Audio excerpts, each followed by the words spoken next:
This is just a little pink strawberry shortcake, sort of Hello Kitty Care Bear moment, and it's just a little comfortable pink ice princess moment. Yeah.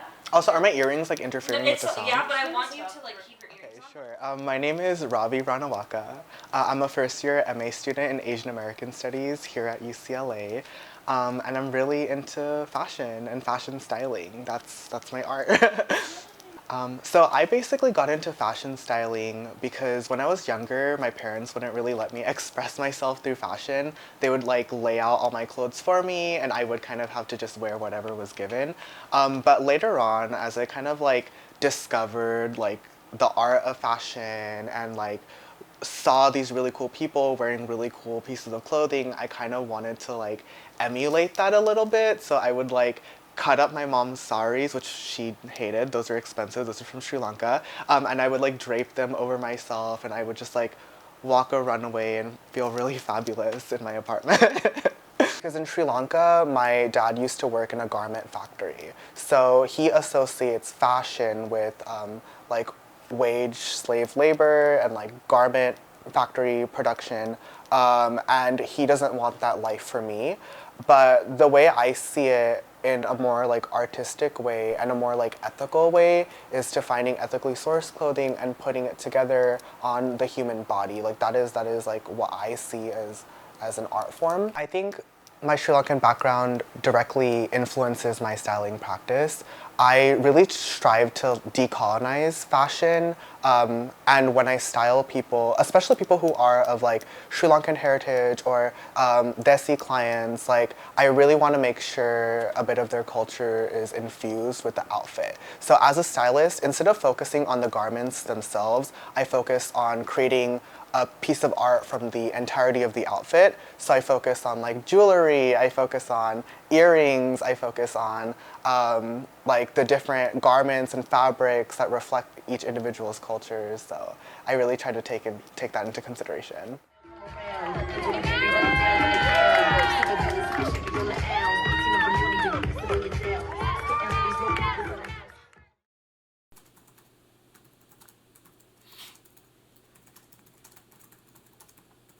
My name is Fareen Ali.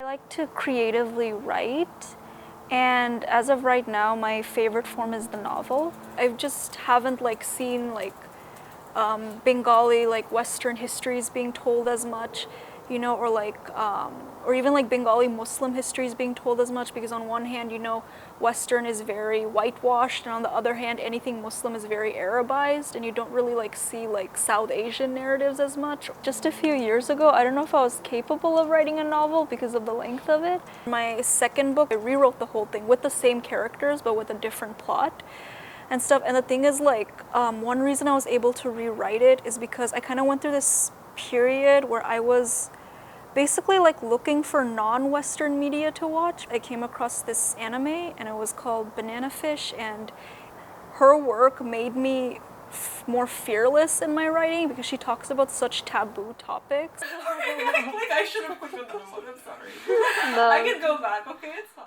Because of that, I was able to rewrite my second novel because I was able to include things that I never thought I would talk about. I'm like writing in the first place because I really do want to like tell my own story and also just appeal to like people in general. Like they like, you know, see something that stands out to them or gives them comfort in this like very messy, chaotic world, you know, or gives them like hope in a way, or like, you know, just makes themselves like just feel seen or heard in some way. Then like I feel like I've accomplished my goal.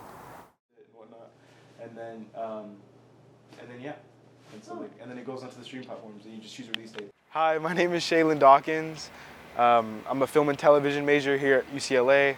I'm 20 years old. I also make music. Made a music video this summer for one of my songs, and it was my first music video, and I was super nervous. But after that experience, it made me just want to make more music videos, and it showed me like what it takes to like do that. I got interested in filmmaking because both of my parents work within the industry, and both of them really, you know, exposed me to like arts at a very young age. I'm mixed race, so I'm half African American and half Indian. You know, growing up mixed is a lot of, like, you have a lot of kind of like an identity crisis, like a constant identity crisis. And for me at least, I felt like I could never really fit in with a lot of people. And so I just really want my art or what I put out in the world to be a safe space, in a sense, for everybody to enjoy. And I think a lot of the stories that I want to tell, a lot of the music that I create reflects, you know, the music and culture from both of those identities. And I'm fortunate enough not to go through what a lot of other South Asian kids go through, which is having, you know, parents tell them that they need to do this and they need to do that. You need to be a doctor or a lawyer or whatnot.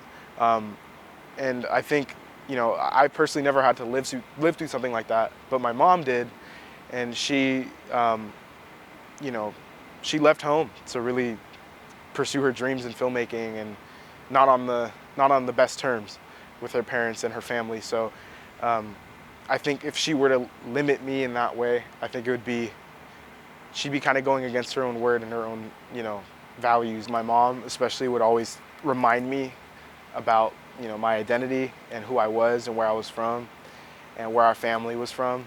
And I think that constant reminder was always something that later in my life became super important. That's me.